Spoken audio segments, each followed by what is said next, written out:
இந்த வீடியோ நம்ம 2026 மார்ச் மாதம் எடுத்துகிட்டு இருக்கிறோம். இன்னைக்கு இந்த உலகத்தில் உயிரோடு இருக்கிற மகான்களில் ஒருத்தரான ஸ்ரீ பிரேமானந்த மகாராஜ் அப்படின்னு சொல்லக்கூடிய நெத்தியில் ஃபுல்லாக மஞ்சள் தடவி விருந்தாவனில் கிருஷ்ணர் ராதை பக்தியை உலகத்துக்கு சொல்லிக்கிட்டு இருக்கிற பல இளைஞர்களை மாற்றிக்கிட்டு இருக்கிற யூடியூப்பில் கிட்டத்தட்ட 16 மில்லியன் சப்ஸ்கிரைபர்ஸ் இருக்கக்கூடிய 7000 வீடியோஸ் போட்டிருக்கக்கூடிய, ஆனால் அவருக்கு எதுவுமே தெரியாது. அவரை பார்க்க வர்றவங்க கேட்குற கேள்வியை பதில் சொல்லிக்கிட்டு இருக்கிறாரு. அவருடைய பக்தர்கள் இவர் பேசுகிறத மட்டும் ரெக்கார்ட் பண்ணி யூடியூப்பில் போட்டதுனால மட்டுமே 16 மில்லியன் சப்ஸ்கிரைபர்ஸ் இன்றைக்கி வந்திருக்கிறாங்க. ஒரு மிகப்பெரிய இன்ஃப்ளூயன்சர்ஸ்னு மார்க்கெட்டிங் வேர்ல்ட்லேயே இவரை பற்றி ரொம்ப ஆராய்ச்சி பண்ணிக்கிட்டு இருக்கக்கூடிய ஒரு மாபெரும் சாதாரண ஒரு மகானை பற்றி நம்ம பார்த்துக்கிட்டு இருக்கிறோம். இப்போ நீங்கள் பார்த்துக்கிட்டு இருக்கிறது பார்ட் 2. பார்ட் 1 பார்க்காதவங்க தயவு செஞ்சு பார்ட் 1 லிங்க் இந்த இடத்துல கிளிக் பண்ணுங்கள். பார்ட் 1 பார்த்துட்டு இந்த வீடியோக்கு வாங்க. அவருடைய வாழ்க்கை சரித்திரம் 13 வயசுலேருந்து எந்த அளவுக்கு மாறி எந்த அளவுக்கு மக்களை இன்ஸ்பயர் பண்ணிச்சு அப்படின்னு நம்ம பார்த்துக்கிட்டு இருக்கிறோம். இப்போ நம்ம அவரை காசியிலிருந்து அவர் இடம் இல்லாமல் கங்கை கரையில் பிக்ஷை எடுத்துக்கிட்டு வாழ்ந்துக்கிட்டு இருக்கும்போது இன்னொரு துறவி அவரை கூட்டிகிட்டு போகிறாரு. அவர் வீட்டுக்கு பக்கத்துலேயே ஒரு குடிசை இருக்குது, அந்த குடிசையில் தங்கிக்கலான்னு சொல்லி கூட்டு போயிருக்கிறாரு. அது வரைக்கும் நம்ம பார்த்துக்கிறோம். இப்போ அங்கேருந்து நம்ம மேற்கொண்டு வீடியோவை கண்டினியூ பண்ணுவோம். பிரேமானந்தர் அந்த குடிசையிலேயே வாழ ஆரம்பிக்கிறாரு. அவரை கூட்டிகிட்டு போன அந்த சன்னியாசி அவருக்கு சாப்பாடு வசதிகள்லாம் பண்ணி கொடுக்குறாரு. அந்த காலங்களில் அவரோட வாழ்க்கை மொத்தமாகவே கங்கை கரையில் 3 விஷயத்துக்காகவே தான் இருந்தது. ஒன்று அமைதி, இன்னொன்று பக்தி, இன்னொன்று கடவுளுடைய பெயர். ஒரு தடவை பிரேமானந்த மகாராஜ் கங்கை கரையில் உட்காந்து சிவபெருமானுடைய தியானத்தில் சிவபெருமானுடைய பெயரை சொல்லி தியானத்தில் அமைதியாக இருந்தார். அவருக்கு எந்த விதமான உலகியல் எண்ணங்களும் இல்லாமல் ரொம்ப அமைதியாக ஆழ்ந்த தியானத்தில் இருந்தார். சிவபெருமானோட பேரை தவிர வேற எதுவுமே அவரோட மனசில் வியாபிக்கலை. அப்போ யாரோ ஒருத்தர் அவர்கிட்ட பாபாஜி, இங்கே பக்கத்தில் யூனிவர்சிட்டியில் ராசலீலா அப்படிங்கிற கிருஷ்ணருடைய நாடகத்தை அவங்க நடிச்சு காட்டுறாங்க, வாங்க போய் பார்ப்போம் அப்படின்னு கூப்பிடுறாங்க. எனக்கு இதில் எல்லாம் விருப்பம் இல்லை, நான் பக்தி பண்ணுறதுக்காக வந்திருக்கிறேன், நான் கடவுள் பேரை சொல்லிட்டு இங்கே உட்காந்துருக்கிறேன், எனக்கு இதெல்லாம் வேண்டாம் அப்படின்னு அவர் மறுத்துறாரு. ஆனால் வந்தவர் இவர் பேச்சை கேட்கல. வாங்க, இவ்வளோ பக்கத்தில் இருக்கிற, ஏன் வரமாட்டேங்கிங்க, வாங்க அப்படின்னு வற்புறுத்துறாரு. இல்லை, நீ என்னைய ரொம்ப டிஸ்ட்ராக்ட் பண்ணுற, எனக்கு இதெல்லாம் விருப்பம் இல்லை, நான் வரமாட்டேன் அப்படின்னு சொல்லி அவர் திரும்பவும் இருக்கிறார். ஆனால் வந்தவர் ஏதோ ஒரு ஆக்ரகமாக ரொம்ப உரிமையோட ரொம்ப ஃபோர்ஸ் பண்ணிக்கிட்டே இருக்கிறார். இல்லை, நீங்கள் வந்தே ஆகணும், ஒரு தடவை வந்து பாருங்கள், எவ்வளோ நல்லா இருக்கும்னு பாருங்கள், வாங்க வாங்கன்னு திரும்ப திரும்ப சொல்கிறார். ரொம்ப பக்கத்தில் இருக்குது, இவ்வளோ ஒரு அருமையான நிகழ்ச்சி நடக்குது, வாங்க வாங்கன்னு கூப்பிட்டுக்கிட்டே இருக்கிறார். இவ்வளவு தடவை அடுத்தடுத்த வற்புறுத்தினதுக்கு அப்புறம் இந்த பாபாவுக்கு தோணுது, ஒருவேளை இது கூட கடவுளோட லீலையா இருக்கலாம், இல்லைன்னா இத்தனை வாட்டி ஏன் யாருன்னே தெரியாத ஒரு ஆள் என்னை வற்புறுத்தணும் அப்படின்னு சொல்லிட்டு, சரி நான் பார்க்குறேன் அப்படின்னு முடிவெடுக்கிறாரு. அந்த கூப்பிட்ட வந்தவர் கூடயே அவர் நடந்து அந்த யூனிவர்சிட்டி பக்கத்தில் நடக்கிற அந்த ப்ரோக்ராமுக்கு அட்டென்ட் பண்ண போகிறாரு. அந்த நிகழ்ச்சியை பார்க்குறாரு. அங்கே கிருஷ்ணர் லீலை நடக்குது. கிருஷ்ணருடைய கதைகளை அவங்க நாடகமாக நடித்து காட்டுறாங்க. ராசலீலை, டான்ஸ் ஆடுறது, கிருஷ்ணர் கோபிகைகளுக்கு எந்த அளவுக்கு பக்தியை என்னன்னு புரிய வச்சாரு, கோபிகைகள் எப்படி உலகத்தையே மறந்து கிருஷ்ணரோட நினைப்பில் தியானம் பண்ணாங்க, பாடுனாங்க, ஆடுனாங்க, இது எல்லாத்தையுமே அவர் பார்க்குறாரு. அவர் நிஜமா அங்கே நாடகக்காரர்களை பார்க்கல, அவர் சாக்ஷாத் அந்த கிருஷ்ணனையும் ராதையும் கோபிகளையுமே பார்த்தாரு. அந்த நிகழ்ச்சி பல நேரம் கண்டினியூஸாக நடக்குது, பல நாட்கள் நடக்குது. பகலில் சைத்தன்ய லீலை அப்படிங்கக்கூடிய கிருஷ்ணருடைய தத்துவங்களை பிரச்சாரம் பண்ணுற புரிய வைக்கிற நிகழ்ச்சிகள் நடக்குது. சாயங்காலம் ராசலீலைங்கிற நாடகங்கள் நடக்குது. இப்படி பல நாட்கள் கண்டினியூஸாக இந்த நிகழ்ச்சிகள் நடந்துகிட்டு இருக்குது. இந்த பாபாவும் அதை உட்காந்து பார்க்குறாரு. அவருடைய மொத்த வாழ்க்கையில் அவர் பார்க்காத அளவுக்கு அவருக்குள்ளேருந்து பக்தி பொங்கி வடியுது. அவர் அழுதுகிட்டே இருக்கிறாரு. அப்போ அவருக்கு புரியுது, இந்த கிருஷ்ணர் லீலை இல்லாமல் இனிமேல் என்னோட வாழ்க்கையே நகராது அப்படின்னு அவர் புரிஞ்சுக்கிறாரு. அப்போ அந்த இந்த நாடகம்லாம் பண்ணவங்க அந்த ஆர்கனைசர்ஸ்கிட்ட இந்த சாமிஜி போய் கேட்குறாரு, ஐயா, என்னைய தயவு செஞ்சு உங்களோட வச்சுக்கோங்க, இந்த ராசலீலையை திரும்ப பார்க்காம என்னால் உயிரோடு வாழ முடியாதுன்னு எனக்கு தோணுது, நீங்கள் என்ன வேலை செய்ய சொன்னாலும் அந்த சேவையை நான் செய்கிறேன் அப்படின்னு அவர் அந்த நடத்துகிறவங்கள்ட்ட போய் சொல்கிறாரு. அப்போ அவர் கேட்குறாரு, ஏன்பா உனக்கு அந்தளவுக்கு என் கூட வேலை செய்யணும்னு தோணுது அப்படின்னு கேட்குறாரு. அதுக்கு இந்த பாபா சொல்கிறாரு, ஒன்று மட்டும் நான் தெரிஞ்சுக்கிட்டேன், இனிமேல் இந்த ராசலீலையை பார்க்காம என்னால் உயிரோடு வாழ முடியாது, அதனால் இந்த ராசலீலையை பார்க்கறதுக்காகவாவது உங்கள் கூட நான் வேலை செய்கிறதுக்கு கூட ரெடியாக இருக்கிறேன் அப்படிங்கிறாரு. அதுக்கு அந்த நடத்துகிறவர் சொல்கிறாரு, ஐயா, நீங்கள் ஒரு தடவை விருந்தாவன் போங்க, அந்த கிருஷ்ணரும் ராதையும் உங்களை பிடிச்சிக்குவாங்க, உங்களை விடவே மாட்டாங்க அப்படின்னு. அதுதான் உன்னுடைய நிஜமான வீடு அப்படிங்கிறார். விருந்தாவனத்தை பற்றி தெரியாத சில பேர்த்துக்கு சில விஷயங்கள் நான் சொல்கிறேன். இங்கே உத்தரப்பிரதேசத்தில் இருக்கக்கூடிய ஒரு சின்ன நகரம் தான் விருந்தாவன். அந்த விருந்தாவன் அப்படிங்கிற இடத்துல தான் கிருஷ்ணர் வாழ்ந்தார், அவருடைய பால்ய காலங்களை கழிச்சார். நந்தகோபர், தேவிகை எல்லாருமே அங்கே தான் இருந்தாங்க, பலராமர் எல்லாருமே அங்கே தான் இருந்தாங்க. கோபாலர்களை பசுமாடு வச்சு பால் கறந்து வெண்ணெய் எடுத்து மோர் எடுத்து தயிர் எடுத்து இதை வியாபாரம் பண்ணி அந்த மொத்த கிராமமும் உயிரோடு வாழ்ந்துட்டு இருந்துச்சு. கிருஷ்ணரோட முக்கியமான லீலைகள் நடந்த ஒரு புண்ணிய பூமி தான் விருந்தாவன்.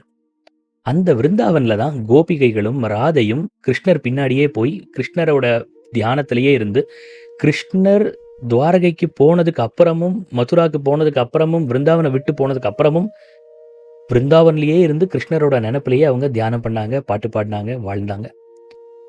விருந்தாவனுக்கு நீங்க போயிருந்தீங்கன்னா உங்களுடைய அனுபவத்தை எனக்கு கமெண்ட்ல சொல்லுங்க. விருந்தாவனுக்கு நான் போயிருக்கிறேன். விருந்தாவன்ல ஒவ்வொரு கணமும், அதுல இருக்கிற ஒவ்வொரு துகள்களும் ராதா ராதா ராதான்னு சொல்லிக்கிட்டே இருக்கும். என்னைய பொறுத்த வரைக்கும் நம்மளுடைய பாரத நாட்டிலேயே ரொம்ப ஆன்மீகமான, மேஜிக்கலான ஒரு புண்ணிய பூமின்னு நம்ம லிஸ்ட் எடுத்தா அதுல டாப் 5க்குள்ள வரக்கூடிய ஒரு பூமி வந்து விருந்தாவன். அதுல வந்து ஒவ்வொரு கண்ணுலையும் கணம் அப்படின்னா ஒரு துகள்லையும் தூசியிலையும் கிருஷ்ணர் இருக்கிறார் அப்படிங்கிற நம்பிக்கை வந்து இந்த உலகத்துல இருக்கிற எல்லா ஆன்மீகவாதிகளுக்கும் இருக்குது. அவங்க எல்லாருமே அனுபவிச்சிருக்கிறாங்க. இதுல விசேஷம் என்னன்னா, அந்த ஊரே வந்து கிருஷ்ணர் வாழ்ந்த இடம். ஆனா அங்க போனீங்கன்னா உங்களுக்கு கிருஷ்ணர் பேரே கேட்காது. எல்லாருமே ராதா ராதா ராதான்னு தான் சொல்லுவாங்க. எந்த அளவுக்கு அவங்களுக்கு ராதா பிடிக்கும்னா, இந்த உலகத்துல அவங்களுக்கு சாப்பாடு வேண்டாம், எதுவுமே வேண்டாம். அந்த ஊர் மக்கள் அத்தனை பேத்துக்கும் ஒரே ஒரு விஷயம் தான் வேணும். அது வந்து ராதா.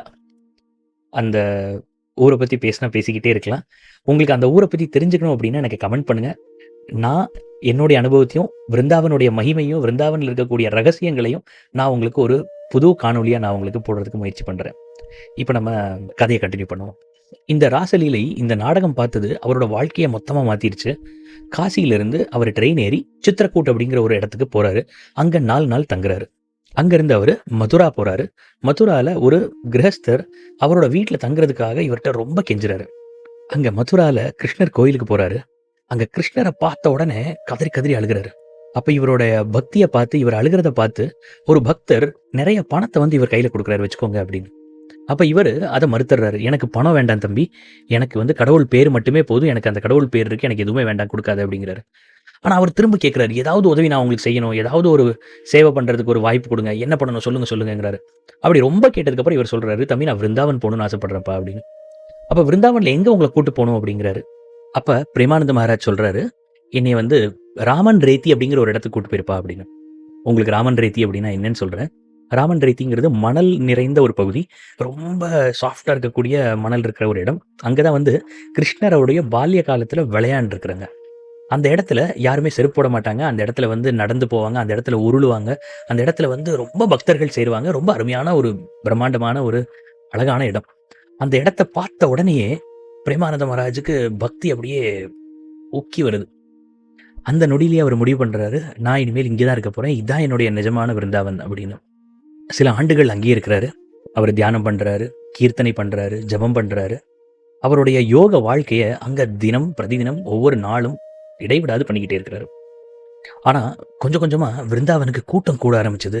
நிறைய பேர் வர ஆரம்பிச்சாங்க. நிறைய மக்களுடைய சம்மர்த்தம், கிரௌட் ரொம்ப வர ஆரம்பிச்சிருது. அப்ப அவரால் அங்க அமைதியா இருக்க முடியறது இல்ல. அதனால அவர் ஊருக்கு வெளியில இருக்கிற ஒரு சின்ன குடிசைகளா இருக்கக்கூடிய ஒரு குட்டி ஆசிரமத்துல அவர் தங்கி அங்க அவரோட ஆன்மீக சாதனையை பண்ண ஆரம்பிக்கிறாரு. அங்கதான் அவருடைய பஜனை, தியானம், ஜபம் எல்லாத்தையுமே பண்ண ஆரம்பிக்கிறாரு. ஆனா கொஞ்சம் கொஞ்சமா அவருடைய உடல்நிலை குறைஞ்சுக்கிட்டே வருது. அவரால் ஒழுங்கா மூச்சு விட முடியல. அவருடைய வயிற்று வலி ரொம்ப அதிகமா கூட ஆரம்பிக்குது. ஆனா அவர் வலியில ஒரு தடவை கூட என்னால முடியலையேன்னு கத்தவே இல்லை.